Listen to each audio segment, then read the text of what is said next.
వేచిన మా కళ్ళు ఇచ్చెను కర్పూర హారతులు ఇన్నాళ్ళు వేచిన మా కళ్ళు ఇచ్చెను కర్పూర హారతులు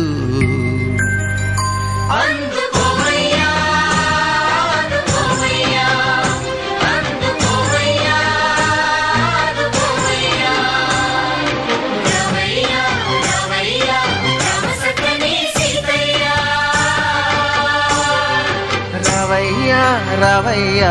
రామ సక్కని సీతయ్య